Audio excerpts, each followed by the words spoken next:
Facebook live पर श्रीमद् भागवत महापुराण की कथा का श्रवण सुनने वाले समस्त कृष्ण प्रेमियों को हमारी ओर से जय श्री कृष्ण, राधे राधे। भगवान श्री राधा कृष्ण आप सभी की मंगल कामनाओं को पूर्ण करें। ऐसी शुभ और मंगल कामनाएं हम करते हैं। फेसबुक के अलावा हमारी श्रीमद् भागवत महापुराण की जो कथा जो चल रही है वो यूट्यूब चैनल पर भी हम इसे दे रहे हैं। आप हमारे यूट्यूब चैनल से देखकर श्री संजय चौधरी श्री फलित ज्योतिष के नाम से सब्सक्राइब करें और वहाँ पर भी आप हमारे इस प्रोग्राम को श्रीमद् भागवत महापुराण की कथा को श्रवण कर सकते हैं। श्री राधे श्री राधे श्री राधे गोविंद शरणं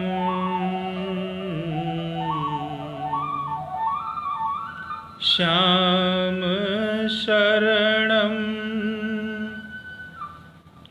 गोविंद शरणं श्याम शरणं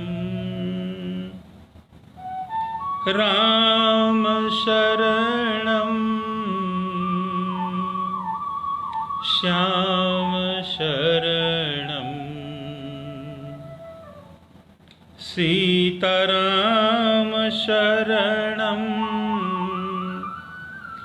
श्याम शरणं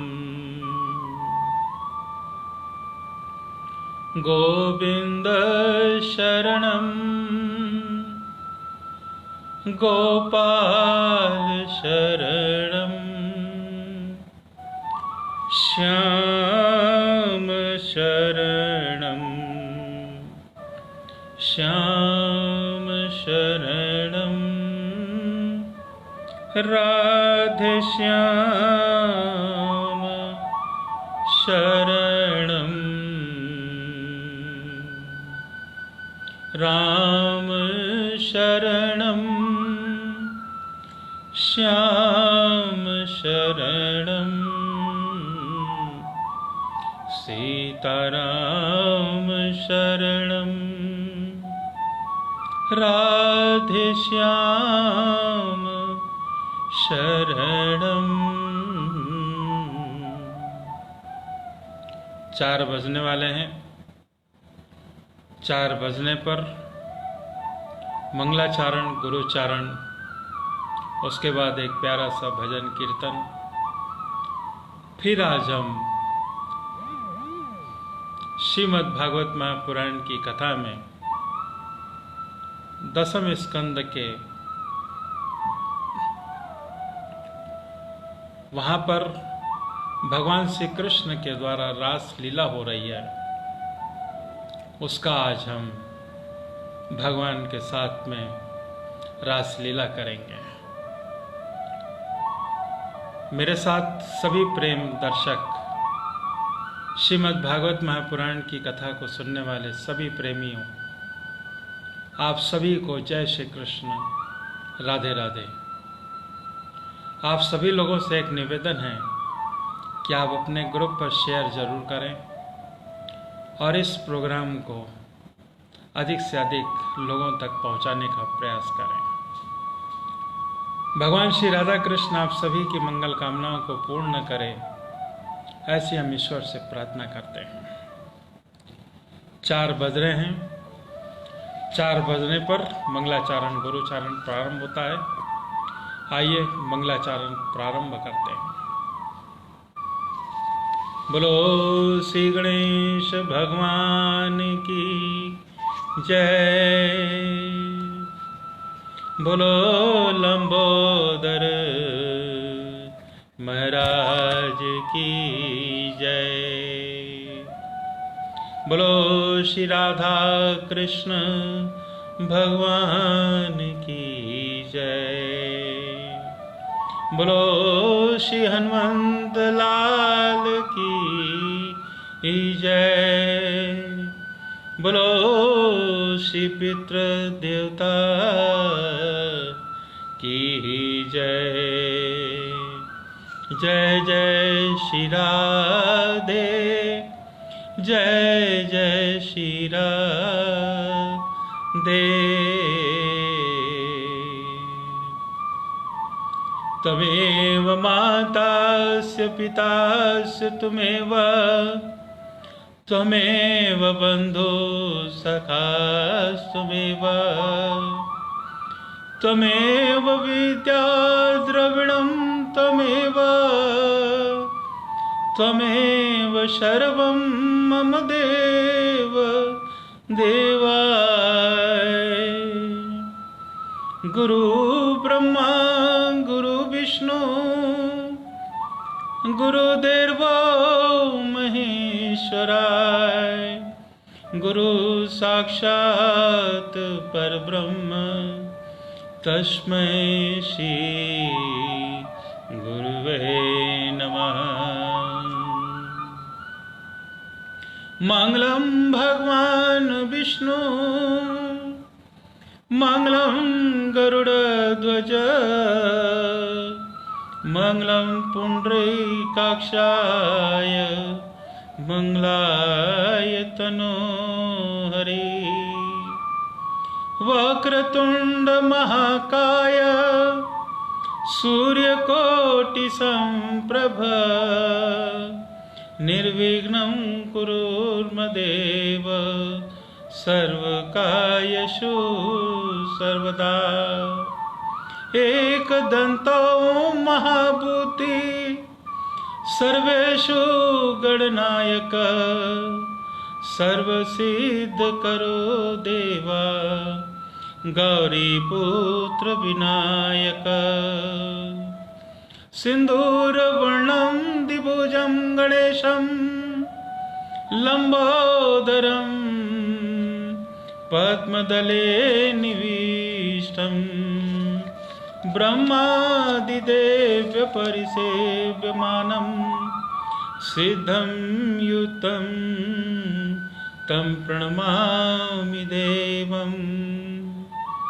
कर्पूरगौरं करुणावतारं, संसारसारं भुजगेन्द्रहारं, सदा वसन्तं हृदयारविन्दे, भवं भवानी सहितं नमामि, भवं भवानी सहितं नमामि।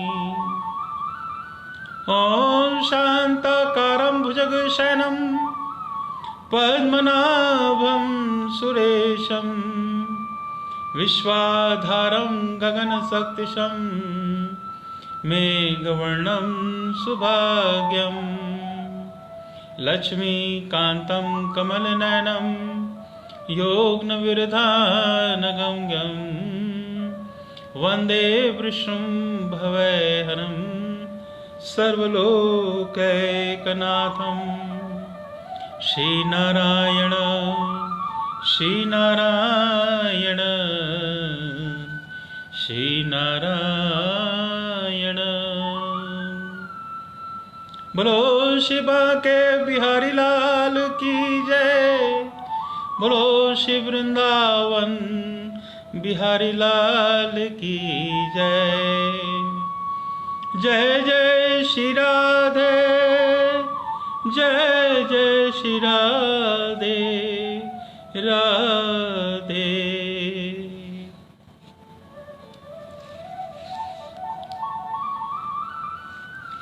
मेरे साथ फेसबुक लाइव पर समस्त कृष्ण प्रेमियों का हार्दिक अभिनंदन है। श्रीमद् भागवत महापुराण की कथा प्रारंभ हो रही है। आप लोगों से एक निवेदन है कि इसे अधिक से अधिक आप शेयर करें ताकि सभी लोगों को संपूर्ण भागवत सुनने का अवसर प्राप्त हो। भगवान श्री राधा कृष्ण आप सभी की मंगल कामनाओं को पूर्ण करें, ऐसा हम ईश्वर से प्रार्थना करते हैं। जय जय श्री राधे राधे। आइए भगवान श्री राधा कृष्ण का एक छोटा सा भजन मन में अपने कल्पना करें। भगवान के शरण में हैं हम, और जितना ही हम भगवान के शरण में रहेंगे उतना ही हम अपने आप को कृतज्ञ मानते हैं। मन से किया हुआ थोड़ा सा भी जप, नाम स्मरण भगवान का करने से हमारे मन में एक बहुत ही शांति प्रदान होती है। कई बार ऐसा होता है कि जब हम भगवान का स्मरण करते हैं आंख बंद करके, और ऐसा प्रतीत होता है कि भगवान हमारे सामने पे उपस्थित हो गए हैं, तो आप सच मानिए कभी कभी अपने आंखों से आंसू भी बह जाते हैं, और कभी कभी ऐसा लगता है कि हमारे रोम रोम खड़े हो जाते हैं। तो उस समय ऐसा प्रतीत होता है कई बार कि भगवान हमारे सामने साक्षात खड़े हो गए हैं, और यही हमारी श्रद्धा है उनके साथ पर। तो आइए इसी श्रद्धा के साथ भगवान श्री राधा कृष्ण को अपने सामने में पाकर वृंदावन के साथ में चलें, क्योंकि वहाँ पर अभी भगवान श्री राधा कृष्ण रासलीला में भी हैं। तो अपने आप को वृंदावन ले चलें। श्री राधे श्री राधे कृष्ण श्री राधे कृष्ण राधे कृष्ण राधे गोविंद बनवारी राधे गोविंद बनवारी राधे गोविंद बनवारी। भज मन कृष्ण मुरारी भज मन कृष्ण मुरारी कृष्ण मुरारी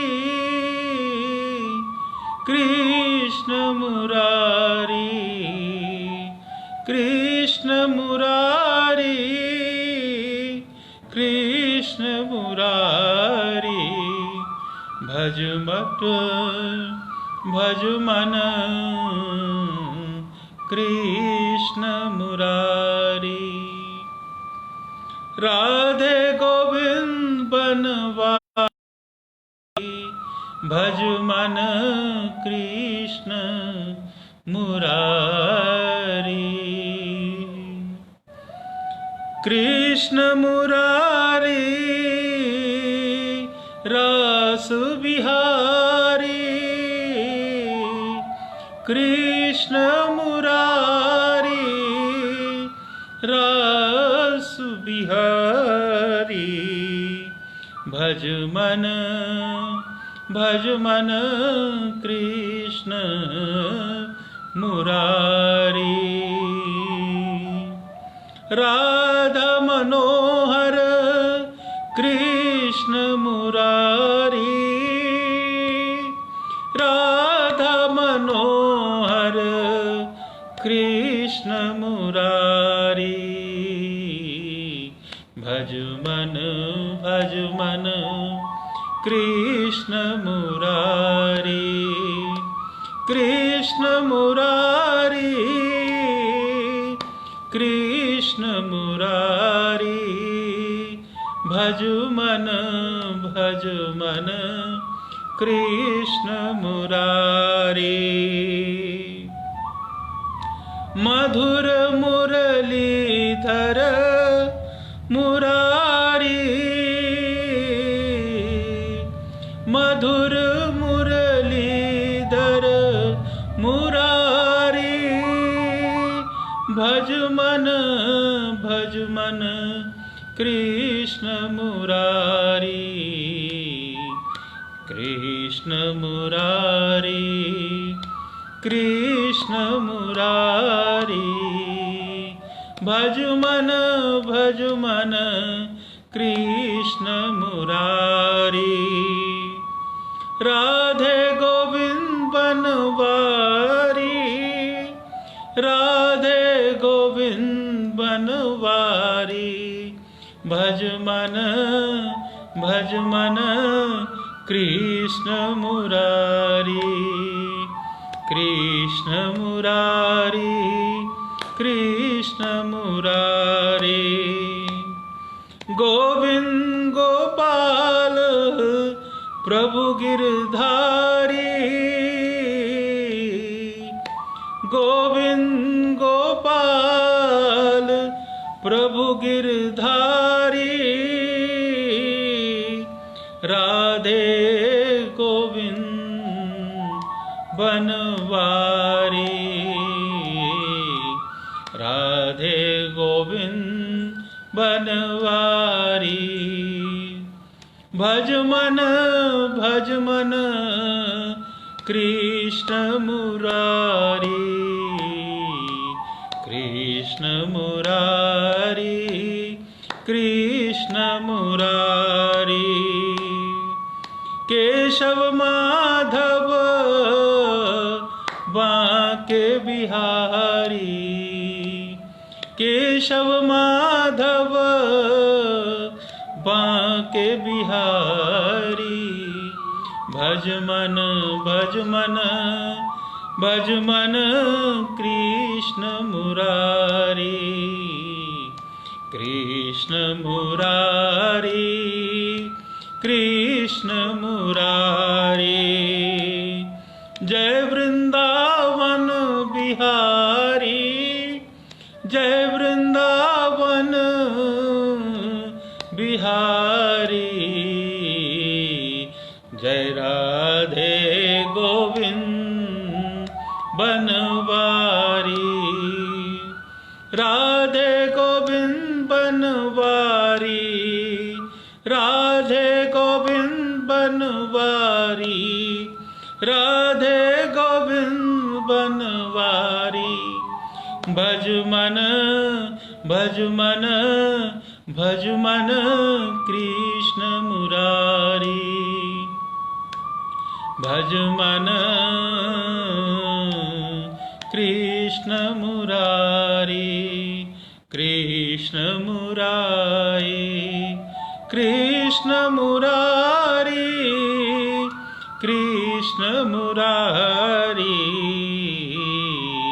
राधे गोविंद बनवारी, राधे गोविंद बनवारी, राधे गोविंद बनवारी, राधे गोविंद बनवारी, राधे गोविंद बनवारी।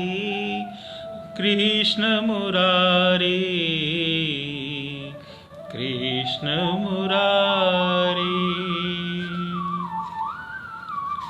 बोलो श्री वृंदावन बिहारी लाल की जय, बोलो श्री बांके बिहारी लाल की जय।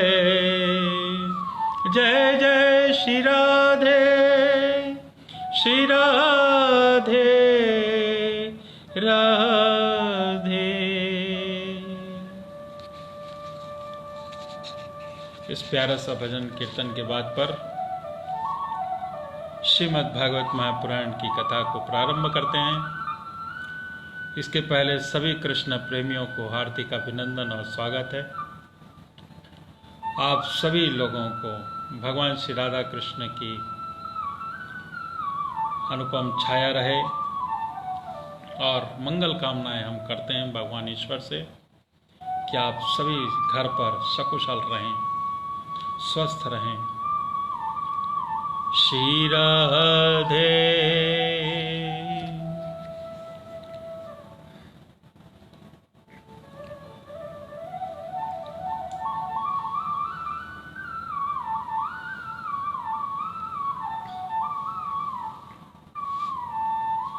बोलो श्री राधा कृष्ण भगवान की जय। जय जय श्री राधे राधे। श्री सुखदेव जी कहते हैं कि राजन, गोपियां भगवान की इस प्रकार प्रेम भरी मधुर वाणी सुनकर जो कुछ विरह जन्य ताप शेष था उससे भी मुक्त हो गईं और सौंदर्य माधुर्य निधि प्राण प्यारे के अंग अंग से सफल मनोरथ हो गईं। भगवान श्री कृष्ण की प्रेयसी और सेविका गोपियां एक दूसरे की बाह में बाह डाले खड़ी थीं। उन स्त्री रत्नों के साथ यमुना जी के पुलिन पर भगवान ने अपनी रसमयी रास क्रीड़ा प्रारंभ करी।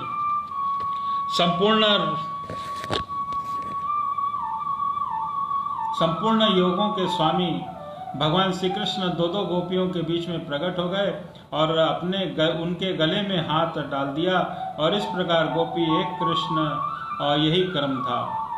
सभी गोपियां ऐसा अनुभव करती थी कि हमारे प्यारे तो हमारे ही पास हैं। इस प्रकार सहस्त्र सहस्त्र गोपियों से शोभायमान भगवान श्री कृष्ण दिव्य राज्योत्सव प्रारंभ हुआ। उस समय पर आकाश के शत शत विमानों की भीड़ लग गई। सभी देवता अपनी अपनी पत्नियों के साथ वहां आ पहुंचे। रासोत्सव में दर्शन की लालसा से उत्सुकता से सबके मन में वश में नहीं था। स्वर्ग की दिव्य दुंदरियां अपने आप बज उठी। स्वर्गीय पुष्पों की वर्षा होने लगी। गंधर्वगण अपनी अपनी पत्नियों के साथ भगवान के निर्मल यश का गान करने लगे। रास मंडल में सभी गोपियां अपने प्रियतम श्याम सुंदर के साथ नृत्य करने लगीं। उनकी कलाइयों के कंगन और पैरों के पाजेब और करधनी के छोटे छोटे घुंघरू एक साथ बज उठे। असंख्य गोपियां थीं, इसलिए वह मधुर ध्वनि भी बहुत ही बड़े जोर से हो रही थी। यमुना जी के रमण रेती पर व्रज सुंदरियों के बीच में भगवान श्री कृष्ण की बड़ी अनोखी शोभा हो रही थी। ऐसा जान पड़ता था कि मानो अनगणित पीली पीली दमकीली हुई स्वर्ण मणियों के बीच में ज्योतिर्मयी नीलमणि चमक रही हो।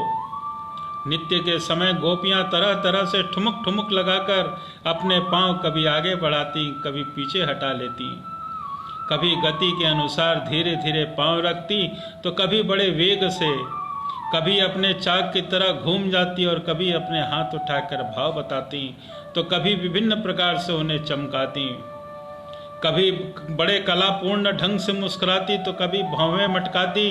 नाचते नाचते उनकी पतली कमर ऐसी लचक जाती थी कि मानो टूट गई हो। झुकने बैठने उठने चलने की फुर्ती से उनके स्तन हिल रहे थे तथा वस्त्र उड़े जा रहे थे। कानों के कुंडल हिल हिल कर कपोलों पर आ जाते थे। नाचने से परिश्रम से उनके मुंह पर पसीने की बूंदें झलक लगने लगी। केशों की चोटियां कुछ ढीली पड़ गईं, नीवी की गांठें खुली जा रही थी। इस प्रकार नटवर नंदलाल के परम प्रेयसी गोपियां उनके साथ गा गा कर नाच रही थीं। परिचित उस समय ऐसा जान पड़ता था मानो बहुत से कृष्ण सांवले सांवले मेघ मंडल हैं और उनके बीच बीच में चमकती हुई गोरी गोपियां बिजली हैं। उनकी शोभा असीम थी। गोपियों का जीवन भगवान की रति है, प्रेम है। वे श्री कृष्ण से सटकर नाचते नाचते ऊंचे स्वर से मधुर गान गा रही थीं। श्री कृष्ण का स्पर्श पाकर और भी आनंद मग्न हो रही थीं। उनके राग रागनियों से पूर्ण गान से सारा जगत अब भी गूंज रहा है।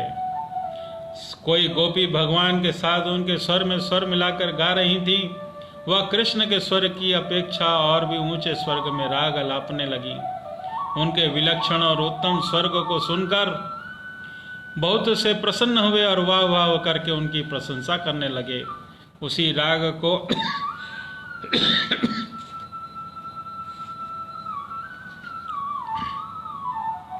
उसी राग को एक दूसरी सखी ने ध्रुपद में गाया, उसका भी भगवान ने बहुत सम्मान किया। एक गोपी नृत्य करते करते थक गई, उसकी कलाइयों से कंगन और चोटियों से बेला के फूल खिसकने लगे। तब उसने अपने बगल में ही खड़े मुरली मनोहर श्याम सुंदर के कंधे पर अपनी बाह में पकड़कर कस लिया। भगवान श्री कृष्ण ने अपना एक हाथ दूसरी गोपी के कंधे पर रख दिया। वह स्वभाव से तो कमल के समान सुगंध से युक्त था ही, उस पर बड़ा सुगंधित चंदन का लेप भी था।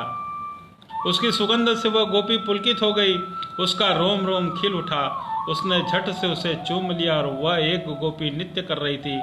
नाचने के कारण उसके कुंडल हिल रहे थे, उनकी छटा से उनके कपोल भी चमक रहे थे। उसके अपने कपोलों से भगवान श्री कृष्ण के कपोल सटा दिया और भगवान ने उसके मुंह में अपना चबाया हुआ पान दे दिया। कोई मधुर गोपी करधनी के घुंघरों से झनकारती हुई नाच गा रही थी। जब वह थक गई तब अपने बगल से खड़े श्याम सुंदर से शीतल कर कमल में दोनों अपने स्तनों पर रख दिया। परिचित गोपियां का स्वभाव लक्ष्मी जी से भी बढ़कर है। लक्ष्मी जी के परम प्रियतम एकांत वल्लभ भगवान श्री कृष्ण को अपने परम प्रियतम के रूप में पाकर गोपियां गान करती हुई उनके साथ विहार करने लगीं। भगवान श्री कृष्ण ने उनके गलों पर अपनी भुजपाश में बांध रखा था। उस समय गोपियां बड़े अपूर्व शोभा थी। उनके कानों में कमल के कुंडल शोभायमान थे। घुंघराली हल्के कपोलों पर लटक रही थी। पसीने की बूंदें झलकने से मुख की छटा निराली हो गई थी। वे रास मंडल में श्री कृष्ण के साथ नृत्य कर रही थी। उनके कंगन और पाजेब की बाजे बाज रहे थे। उनके ताल सुर में अपना सुर मिलाकर गा रहे थे और उनकी जड़ों में चूटियां गुथे हुए फूल गिरते जा रहे थे। परछी जैसे नन्हा सा शिशु निर्विकार भाव से अपनी परछाई के साथ खेलता है, वैसे ही राधा रमण भगवान श्री कृष्ण कभी उन्हें अपने हृदय से लगा लेते, कभी हाथ से उनका अंग स्पर्श करते, कभी प्रेम भरी तिरछी चितवन से उनकी ओर देखते, तो कभी लीला से उन्मुख हंसने लगते।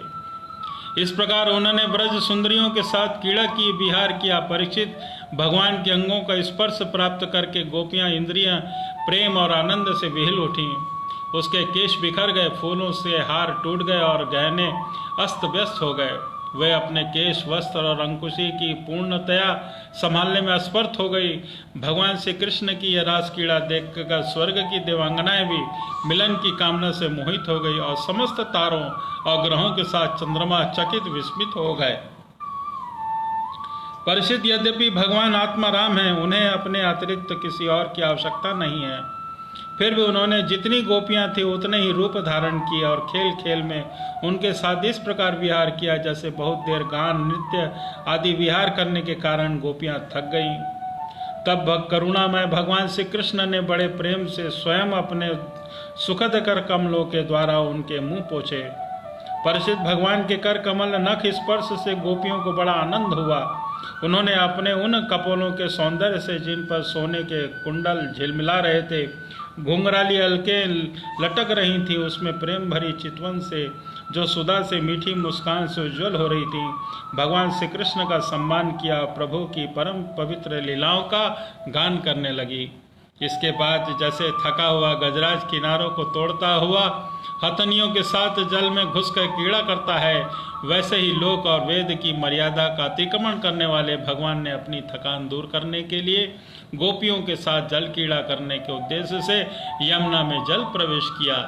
बोलो श्री भगवान कृष्ण की जय। उस समय भगवान वरमाला वो गोपियों के अंग से रगड़कर कुछ कुचल सी गई थी और उनके वक्ष स्थल से केसर से वह रंग भी रंग गई थी। उसके चारों ओर गुनगुनाते हुए भौरे उनके पीछे पीछे चल रहे थे, मानो गंधर्व राज उनकी कीर्ति का गान करते हुए पीछे पीछे चल रहे हों। परिचित, यमुना जल में गोपियों ने भरी भरी चितवन से भगवान की ओर देख देख कर हंस हंस कर उन पर इधर उधर से जल की खूब बौछारें डाली। उन जली उचीच उचीच कर उन्हें खूब नहलाया। विमानों पर चढ़े हुए देवता पुष्पों की वर्षा करके उन्हें स्तुति गान करने लगे। इस प्रकार यमुना जल में स्वयं आत्माराम भगवान श्री कृष्ण ने गजराज के समान जल विहार किया। इसके साथ भगवान श्री कृष्ण व्रज युवतियों और भौरों के भीड़ से घिरे हुए यमुना तट के उपवन में गए। वह बड़ा ही रमणीय था। उनके चारों ओर जल और स्थल में बड़ी ही सुंदर सुगंध वाले फूल खिले हुए थे। उनकी सुवास लेकर मंद मंद वायु चल रही थी। उसमें भगवान इस प्रकार विचरण करने लगे जैसे मदद गजराज हाथनियों के झुंड के साथ झूम रहा हो। परिचित शरद की वह रात्रि जिसमें रूप में अनेक स्त्रियां रात्रियां पूंजीभूत हो गई थीं, वह बहुत सी सुंदर थी। चारों ओर चंद्रमा की बड़ी सुंदर चांदनी छिटक रही थी। काव्यों में शरद ऋतु की जिन रास रमणियों का वर्णन मिलता है वह उन्हीं से वह युक्त थी। उसमें भगवान श्री कृष्ण ने अपने प्रेसी गोपियों के साथ यमुना के पुलिन यमुना जी और उनके उपवन में विहार किया। यह बात स्मरण रखनी चाहिए थी कि भगवान सत्य संकल्प हैं। यह सब उनके चिन्मय और संकल्प की चिन्मयी लीला है और इस लीला में काम भाव को, उनकी चेष्टाओं को तथा उनकी क्रिया को सर्वथा अपने अधीन कर रखा है, उन्हें अपने आप में कैद कर रखा है। बोलो श्री वृंदावन बिहारी लाल की जय। राजा परीक्षित ने पूछा, भगवान श्री कृष्ण सारे जगत के एकमात्र स्वामी हैं। उन्होंने अपने अंश श्री बलराम जी के सहित पूर्ण रूप में अवतार ग्रहण किया था। उनके अवतार का उद्देश्य ही एक ही था कि धर्म की स्थापना हो और अधर्म का नाश हो। ब्राह्मण वे धर्म मर्यादा के बनाने वाले, उपदेश करने वाले और रक्षक थे। फिर उन्होंने स्वयं धर्म के विपरीत पर स्त्रियों का स्पर्श कैसे किया? मैं मानता हूं कि भगवान श्री कृष्ण पूर्ण काम थे। उन्हें किसी वस्तु की कामना नहीं थी। फिर भी उन्होंने किस अभिप्राय से निंदनीय का कर्म किया है? परम ब्रह्मचारी मुनीश्वर, आप कृपा करके मेरा यह संदेश को मिटाइए। भगवान श्री कृष्ण से राजा परीक्षित ने कृष्ण के बारे में बहुत अच्छा प्रश्न किया।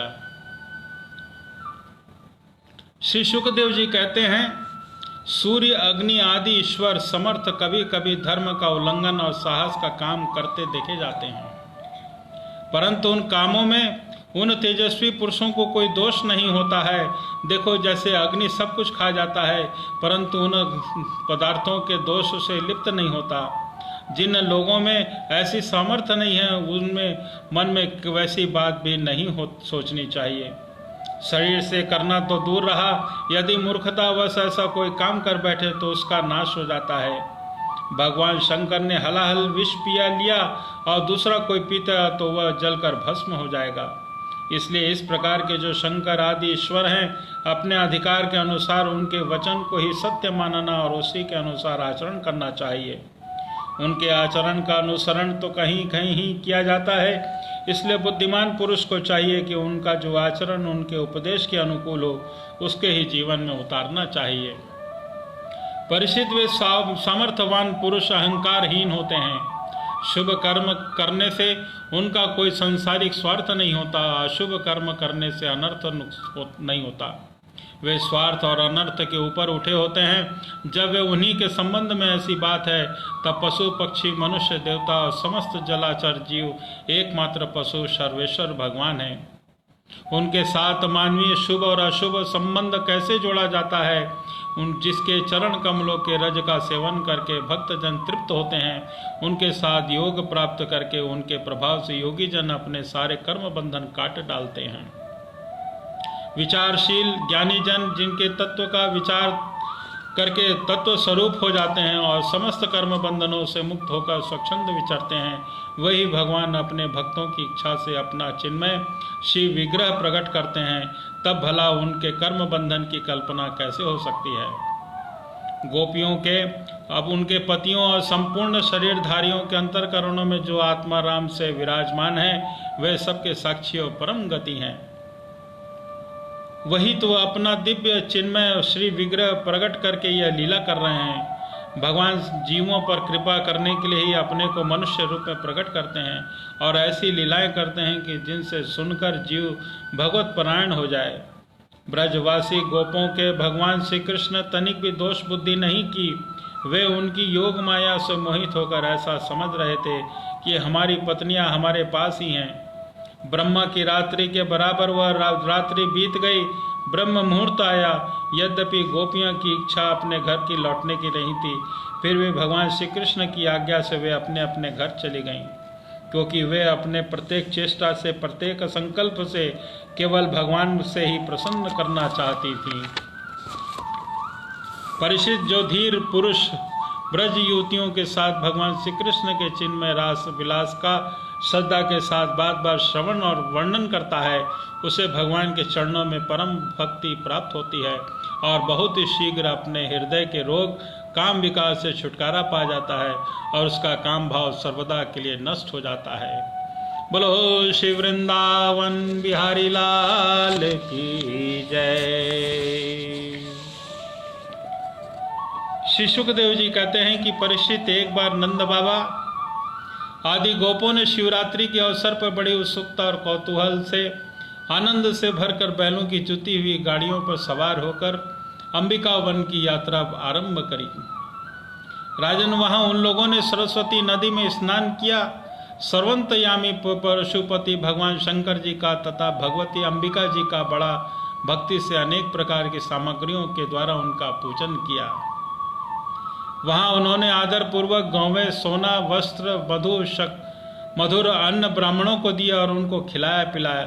वे केवल यही चाहते थे कि इनमें देवादिदेव भगवान शंकर हम पर प्रसन्न हो जाएं। उस दिन भगवान भाग्यवान नंद, सुनंद और आदि गोपों ने उपवास कर रखा था, इसलिए वे लोग केवल जल पीकर रात के समय सरस्वती नदी के तट पर बेटोक होकर सो गए। उस अंबिका वन में एक बड़ा भारी अजगर रहता था। उस दिन वह भूखा भी बहुत था। दैववश वह उधर ही निकला आप गया और उसने सोए नंद जी को पकड़ लिया। अजगर के पकड़ लेने पर नंदराय जी चिल्लाने लगे, बेटा कृष्ण कृष्ण, दौड़ो दौड़ो। देखो बेटा, यह अजगर मुझे निगल रहा है, मैं तुम्हारी शरण में हूँ, मुझे जल्दी संकट से बचाओ। नंद बाबा का चिल्लाना सुनकर वे सब के सब गोप एकाएक उठकर खड़े हो गए और उन्हें अजगर के मुंह से देखकर हड़बड़ा गए। अब वे कुलाठियों से उस अजगर को मारने लगे, किंतु कुलाठियों से मारे जाने पर और जलने के कारण अजगर ने नंद बाबा को छोड़ा नहीं। इतने में भक्त वत्सल भगवान श्री कृष्ण वहां पहुंचकर अपने चरणों से उस अजगर को छू दिया। भगवान के श्री चरणों का स्पर्श होते ही अजगर के सारे अशुभ भस्म हो गए और वे उसी क्षण अजगर का शरीर छोड़कर विद्या चर्चित सर्वांग सुंदर भगवान रूप का बन गया।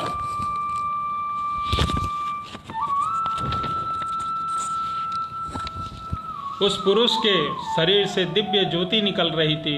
वह सोने का हार पहने हुआ था।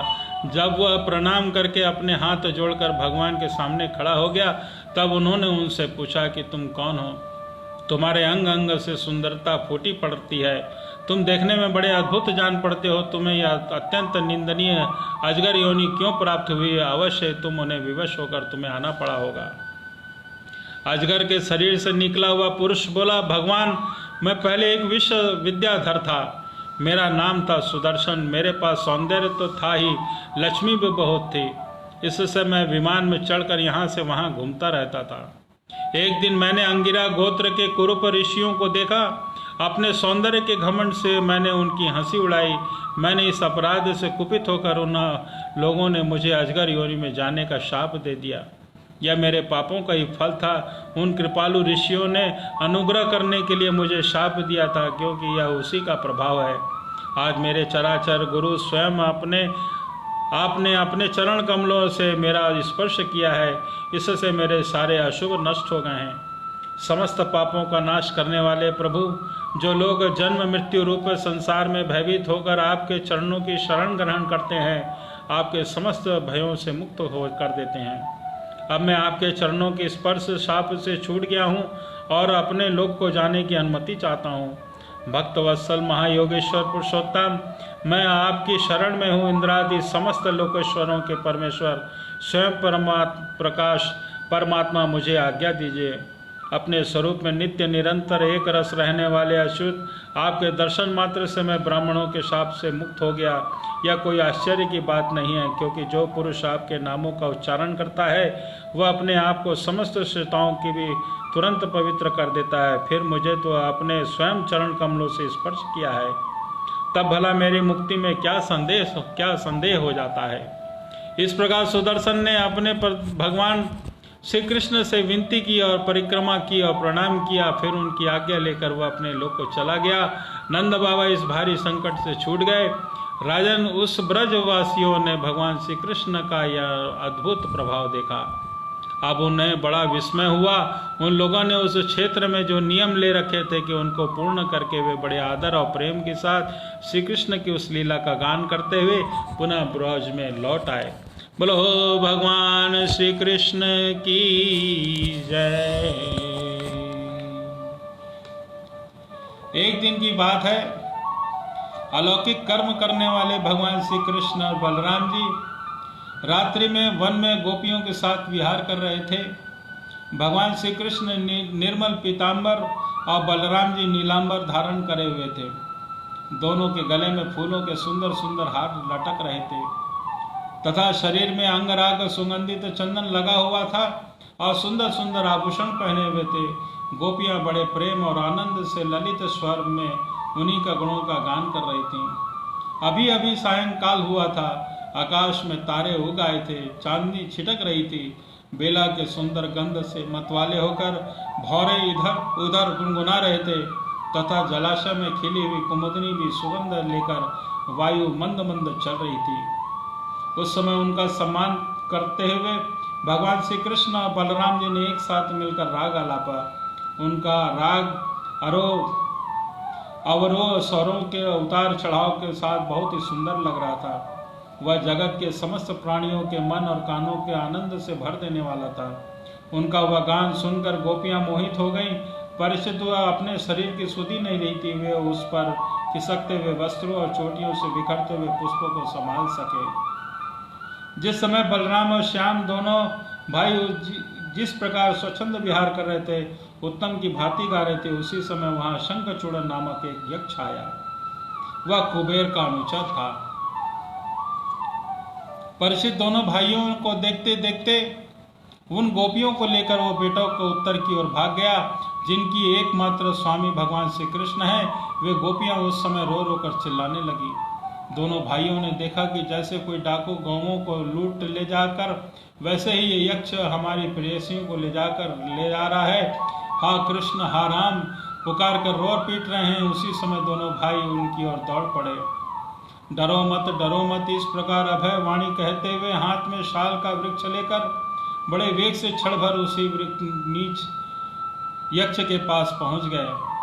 यक्ष ने देखा कि काल और मृत्यु के समान ये दोनों भाई मेरे पास आ पहुंचे हैं।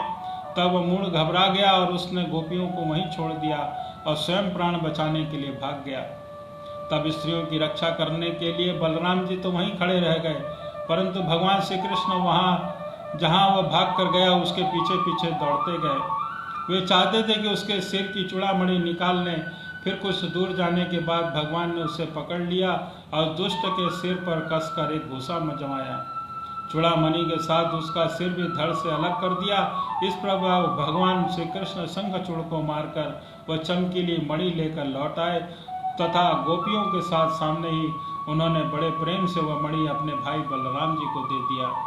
बोलो श्री भगवान कृष्ण की जय।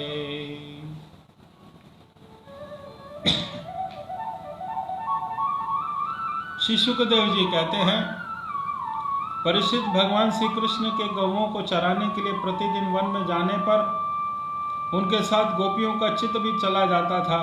उसका मन श्री कृष्ण चिंतन करता रहता और वाणी से उनकी लीलाओं का गान करती रहती। इस प्रकार वे बड़ी कठिनाई से अपना दिन बिताती थीं। गोपियां आपस में कहती कि अरे सखी, अपने प्रेमी जनों को प्रेम वितरण करने वाले, द्वेष करने वाले तक को मोक्ष दे देने वाले श्याम सुंदर नटनागर जब अपने बाएं कपोलों को बाई बाह में लटका देते हैं और अपनी बाहें नचाते हुए बांसुरों को धुरों से लगाते हैं, तब अपनी सुकुमार अंगुलियों से उसके छेदों पर फिराते हुए मधुर तान छेड़ते हैं। उस समय सिद्ध पत्नियां आकाश में अपने सिद्ध पतियों को सिद्ध गणों के साथ विमानों पर चढ़कर आ जाती हैं और उस तान को सुनकर अत्यंत ही चकित और तथा विस्मित हो जाती हैं। पहले तो उन्होंने अपने पतियों के साथ रहने पर भी चित्त की यह दशा देखकर लज्जा मालूम होती है, परंतु क्षण भर में उनका चित्त काम बाण से बिंद हो जाता है। वे विवश और अचेत हो जाती हैं। उन्हें इस बात की सुधि नहीं रहती कि उनकी नीवी खुल गई है और वे वस्त्र खिसक रहे हैं। अरे गोपियां, तुम ये आश्चर्य की बात सुनो। ये नंदन नंदन कितने सुंदर हैं। जब वे हंसते हैं और हास्य रेखाएं हार का रूप धारण कर लेती हैं, शुभ मोती सी चमकने लगती है। अरे वीर, उनके वक्ष स्थल पर लहराते हुए हार और हास्य की किरणें चमकने लगती हैं। उनके वक्ष स्थल और श्रीवत्स की सुनहरी रेखा वह तो ऐसी जान पड़ती है मानो श्याम मेघ पर बिजली से स्थिर रूप में बैठ गई हो। वे जब दुखी जनों से सुख देने वाले विरहों के मृतक शरीर में प्राणों का संचार करने के लिए बांसुरी बजाते हैं, तब ब्रज के झुंड बैल गौवे हिरन उनके पास ही दौड़ाते हैं। केवल आते ही नहीं सखी, दांतों से चबाया हुआ ग्रास उनके मुंह में ज्यों का त्यों पड़ा रहता है। वे उसे निगल नहीं पाते और वे उगल ही पाते हैं। दोनों कान खड़े करके इस प्रकार स्थिर भाव से खड़े हो जाते हैं मानो सोए हो गए हों या केवल भीत पर लिखे हुए चित्र हैं। उनकी ऐसी दशा स्वाभाविक है, क्योंकि यह बांसुरी की तान उनके चित्त को चुरा लेती है। हे सखी, जब वे नंद के लाडले लाल अपने सिर पर मोर मुकुट का मुकुट बांध लेते हैं, घुंघरालू अलकों से फूल के गुच्छे खोस लेते हैं, रंगीन धातुओं से अपना अंग अंग रंग लेते हैं और नए नए पल्लवों से वेश सजा लेते हैं, जैसा कोई बड़ा बलवान हो, और फिर बलराम जी और ग्वाल बालों के साथ बांसुरी में गौओं का नाम लेकर उन्हें पुकारते हैं, उस समय प्यारी सखियों नदियों की गति भी रुक जाती है। वे चाहती हैं कि वायु उड़कर हमारे प्रियतम चरणों की धूल हमारे पास पहुंचा दे, फिर पाकर हम निहाल हो जाएं। परंतु सखियों, वे भी हमारे जैसे बंद भागनी और जैसे नंदन नंदन श्री कृष्ण आलिंगन करते हुए हमारी भुजाएं कांप जाती है और बढ़ जाता रूप संचारी भाव का उदय हो जाने से हम अपने हृदय को हाथों को हिला नहीं पाती, वैसे ही वे अपने प्रेम के कारण कांपने लगती हैं। दो चार बार अपने अंग तरंग भुजाओं को कांपते कांपते उठाती तो अवश्य हैं, परंतु फिर विवश होकर स्थिर हो जाती हैं और प्रेमावश से स्तंभित हो जाती हैं। बोलो श्री वृंदावन बिहारी लाल की जय।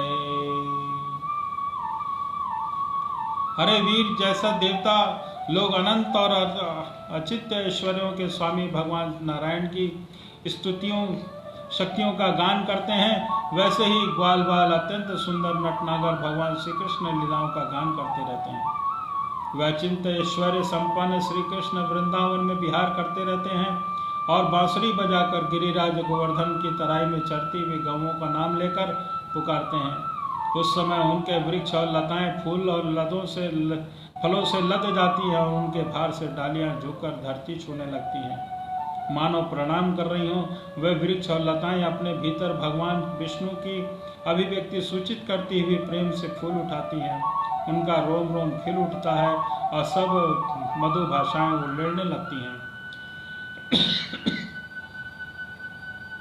हरि सखी, जितने भी वस्तुएं संसार में या उसके बाहर देखने योग्य है, उसमें सबसे सुंदर और सबसे मधुर और सबके शिरोमणि हैं, वे हमारे मनमोहन हैं। उनके सांवले ललाट पर केसर की खौर कितनी फपती है, सब देखते ही जाओ। गले में घुटनों तक लटकती हुई वनमाला, उसमें पिरोई तुलसी की दिव्य गंध और मधुर मधु से मतवाले होकर झुंड के झुंड भौरे बड़े होकर मनोहर और झुंड उच्च स्वर से गुंजार करते रहते हैं। हमारे नटनागर श्याम सुंदर भौरों के उस गुनगुनाहट का आदर करते हैं और उन्हीं के स्वर में स्वर मिलाकर अपनी बांसुरी फूंकने लगते हैं। उस समय सखी उस मुनिजन मोहन संगीत को सुनकर सरोवर में रहने वाले सारा हंस आदि पक्षियों का चित्त भी उनके हाथ से निकल जाता है, छिन जाता है। वे विवश होकर प्यारे श्याम सुंदर के पास आकर बैठते हैं और आंखें मूंद कर चुपचाप चित्त एकाग्र उनकी आराधना करने लगते हैं, मानो कोई रसिक परमहंस और भला कहो तो यह कितने आश्चर्य की बात है। बोलो श्री वृंदावन बिहारी लाल की जय।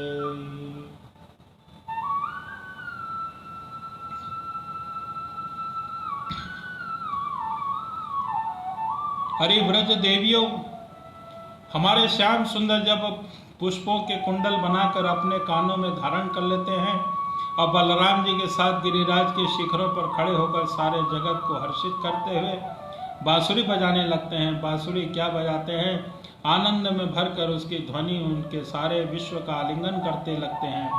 उस समय श्याम मेघ बांसुरी की तान मंद मंद गरजने लगता है। उनके चित्त में इस बात को शंका बनी रहती है, कहीं और से गर्जना कर दूं, वह कहीं बांसुरी की तान से विपरीत पड़ जाए, उसमें बेसुरापन ले आए और मुझसे महात्मा श्री कृष्ण का अपराध हो जाएगा। सखी, वह इतना ही नहीं करता, जब वो देखता है कि हमारे सखा घनश्याम को घाम लग रहा है तब वह अपने ऊपर आकर छाया कर लेता है, उसका छत्र बन जाता है। अरे वीर, वह तो प्रसन्न होकर बड़े प्रेम से उनके ऊपर अपना जीवन ही निछावर कर देता है। नन्ही नन्ही फूलियों के रूप में ऐसा बरसने लगता है मानो दिव्य पुष्पों की वर्षा कर रहा हो। कभी कभी बादलों की ओट में छिपकर देवता भी पुष्प वर्षा कर जाया करते हैं। संत शिरोमणि यशोदा जी तुम्हारे सुंदर कंवर ग्वाल बालों के साथ खेल खेलने में बड़े निपुण हैं। रानी जी, तुम्हारे लाडले लाल सबके प्यारे तो हैं ही हैं, चतुर भी हैं, बहुत हैं। देखो, इतना बांसुरी बजाना किसी ने सीखा नहीं। अपने को अनेकों प्रकार की राग रागनियाँ उन्हें निकाल ली। जब वे अपने बिंबा फूल सदिश लाल लाल अधरों पर बांसुरी रखकर विषभ निषाद आदि स्वरों को अनेक जातियां बजाने लगते हैं, उस समय वंशी की परम मोहनी और नई तान सुनकर ब्रह्मा शंकर इंद्र आदि बड़े बड़े देवता भी जो सर्वज्ञ हो से पहचान नहीं पाते। वे इतने मोहित हो जाते हैं कि उनका चित्त तो उनके रोकने पर भी हाथ से निकलकर बंसी ध्वनि में तत्तीर्ण हो जाता है, सिर भी झुक जाता है और वे अपने शुद्ध बुद्ध होकर उसी में तन्मय हो जाते हैं। हरिवीर, उनके चरण कमलों में ध्वजा, व्रज, कमल, अंकुश आदि के विचित्र सुंदर सुंदर चिन्ह हैं। जब ब्रज भूमि गौओं के खुर से खुद जाती है तब वे अपने शुभमय चरणों से उनकी पीड़ा मिटाते हुए गजराज के समान मंद गति से आते हैं और बांसुरी भी बजाते हैं। उनकी यह बंसी ध्वनि, उनकी यह चाल और उनकी यह विलास भरी चितवन हमारे हृदय में प्रेम में मिलन की आकांक्षा को आवेग बढ़ा देती है और हम उसमें इतनी मुग्ध और मोहित हो जाती हैं कि हिल डोल तक नहीं सकती। मानो हम जड़ वृक्ष हों, हमें इस बात का पता नहीं चलता कि हमारा जुड़ा खुल गया है या बंधा है, हमारे शरीर का वस्त्र उतर गया है या नहीं है। अरे वीर, उनके गले में मणियों की माला बहुत ही भली मालूम पड़ती है। तुलसी की मधुर गंध उन्हें बहुत प्यारी है, इसी से तुलसी की माला को वे हमेशा छोड़ते ही नहीं, सदा धारण किए रहते हैं। जब वे श्याम सुंदर उन मणियों की माला से गौओं की गिनती करते करते किसी प्रेमी सखा के गले में बाहर डाल देते हैं और भाव बताकर बांसुरी बजाते हुए गाने लगते हैं, उस समय बजती हुई उनकी बांसुरी में मधुर स्वर से मोहित होकर कृष्ण सार मृगों की पत्नी हारनिया भी अपना चित्त उनके चरणों पर निछावर कर देती हैं। और जैसे ही हम गोपियां अपने गृह गृहस्थी आशा अभिलाषा छोड़कर गुण सागर नंदनवन को घेरे रहती हैं, वैसे ही उनके पास दौड़ाती हैं और वे एकटक देखती रह खड़ी रह जाती हैं, लौटने का नाम भी नहीं लेती हैं। नंद रानी यशोदा जी, वास्तव में तुम बड़ी पुण्यवती हो, तभी तुम्हें ऐसा पुत्र मिले हैं। वे लाडले हैं, बड़े लाल और प्रेमी हैं, उनका चित्त बड़ा कोमल है। वे बड़ी सखाओं प्रेम सखाओं को तरह तरह से हास परिहास के द्वारा सुख पहुंचाते हैं।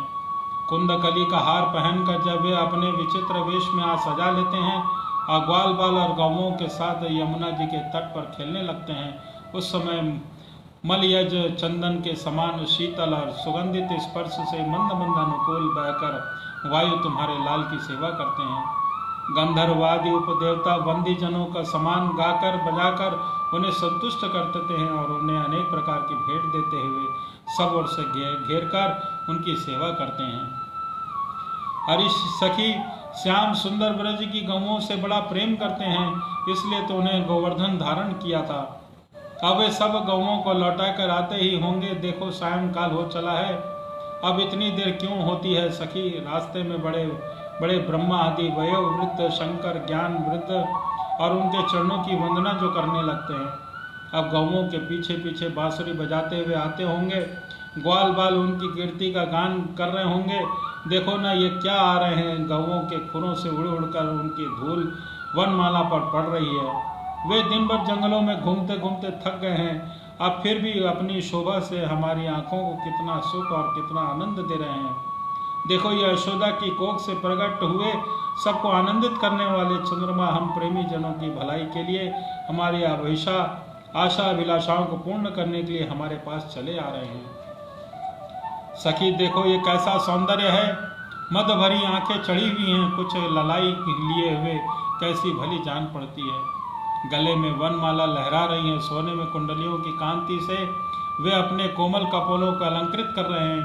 इसी में मुंह पर अधपके बेर के समान कुछ पीलापन जान पड़ता है और रोम रोम से विशेष करके मुख कमल पर प्रसन्नता फूटी पड़ती है। देखो, वे अपने सखा ग्वाल बालों का सम्मान करके उन्हें विदा कर रहे हैं। देखो देखो सखी, ब्रज विभीषण श्री कृष्ण गजराज के समान मद भरी चाल से इस संध्या बेला में अपनी ओर आ रहे हैं। अब ब्रज में रहने वाली गौओं का, हम लोगों का दिन भर असह्य विरह ताप मिटाने के लिए उदित होने वाले चंद्रमा की भांति ये प्यारे सुंदर श्याम समीप आ रहे हैं। श्री सुखदेव जी कहते हैं, परिचित बड़भागी गोपियां श्री कृष्ण के मन में ही लगा रहता है, वे कृष्णमय हो गई हैं। जब भगवान श्री कृष्ण दिन के गौओं को चराने के लिए वन में चले जाते हैं, तब वे उन्हीं का चिंतन करती रहती हैं और अपनी अपनी सखियों के साथ अलग अलग उन्हीं की लीलाओं का गान करके उसी में रम जाती हैं और इस प्रकार उनका दिन बीत जाता है। बोलो श्री कृष्ण भगवान की जय।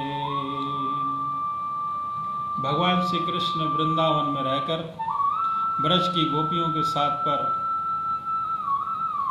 रास लीला कर रहे हैं। तो चलिए हम भी एक प्यारा सा भजन करते हैं रास लीला के साथ पर। सखी सखी सखी ठुमक ठुमक कर नाचे, सखी ठुमक ठुमक कर नाचे, मेरो मोर बिहारी रे।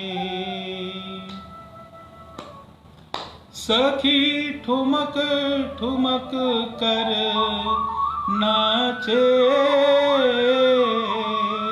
मेरो मोर बिहारी रे। मोर बिहारी मोर बिहारी, मेरो रसिया रस बिहारी रे। मोर बिहारी मेरो रसिया रस बिहारी रे। सखी ठुमक ठुमक कर नाचे, मेरो मोर बिहारी रे। इसी ठुमक ठुमक कर भगवान श्री कृष्ण को गोपियां बहुत नचाती हैं और अपने मन को भगवान श्री कृष्ण के साथ में जोड़ती हैं। सखी ठुमक ठुमक कर नाचे, मोर मोर बिहारी रे। मोर बिहारी मेरो रसिया रस बिहारी रे। नंद गाँव को कृष्ण कन्हैया, नंद गाँव को कृष्ण कन्हैया, नटखट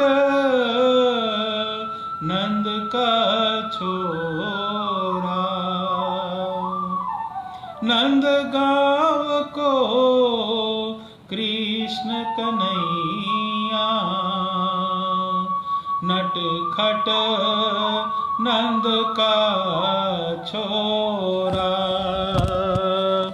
नीलमणि ऋतुराज बसंती, नीलमणि ऋतुराज बसंती, रस लांपत रस भोरा, मोर बिहारी, मोर बिहारी मेरो रसिया, रास बिहारी रे, रास बिहारी रे। सखी सखी ठुमक ठुमक कर नाचे, मेरो मोर बिहारी रे, मेरो मोर बिहारी रे। नित नव नव लीला करे, नित नव नव लीला करे, मेरो मोर बिहारी रे, मेरो मोर बिहारी रे। निधिवन नाच कुंज बिहारी, मधुमन नाच नचैया, मधुवन नाच नचैया, मोर बिहारी, मोर बिहारी मेरो रसिया, रास बिहारी रे। सखी ठुमक ठुमक कर नाचे, मेरो मोर बिहारी रे, मेरो मोर बिहारी रे। यमुना तट को रास रचैया, यमुना तट को रास रचैया, मोहन मुरली बजैया, मोहन मुरली बजैया, श्री राधे श्री राधे श्री राधे को चित चोर, सांवरिया गिरधारी रे, श्री राधे श्री राधे को चित चोर, सांवरिया गिरधारी रे। मोर बिहारी, मोर बिहारी मेरो रसिया, रास बिहारी रे। सखी ठुमक ठुमक करे नाचे, सखी ठुमक ठुमक कर नाचे, मेरो मोर बिहारी रे, मेरो मोर बिहारी रे, मोर बिहारी मेरो रसिया, रास बिहारी रे, रास बिहारी रे। सखी ठुमक ठुमक कर नाचे, सखी सखी ठुमक ठुमक कर नाचे। मेरो मोर बिहारी रे, मेरो मोर बिहारी रे, मेरो मोर बिहारी रे। बोलो श्री वृंदावन बिहारी लाल की जय, बोलो श्री बांके बिहारी लाल की जय, बोलो श्री श्याम सुंदर भगवान की जय। जय जय श्री राधे, जय जय श्री राधे राधे।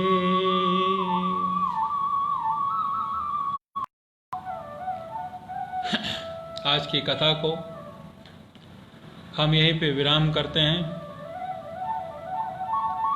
कल की कथा को हम 3:55 पर फिर से प्रारंभ करेंगे। आप सभी कृष्ण प्रेमियों का, सभी कृष्ण प्रेमियों को हमारी ओर से जय श्री कृष्ण, राधे राधे। श्री नारायण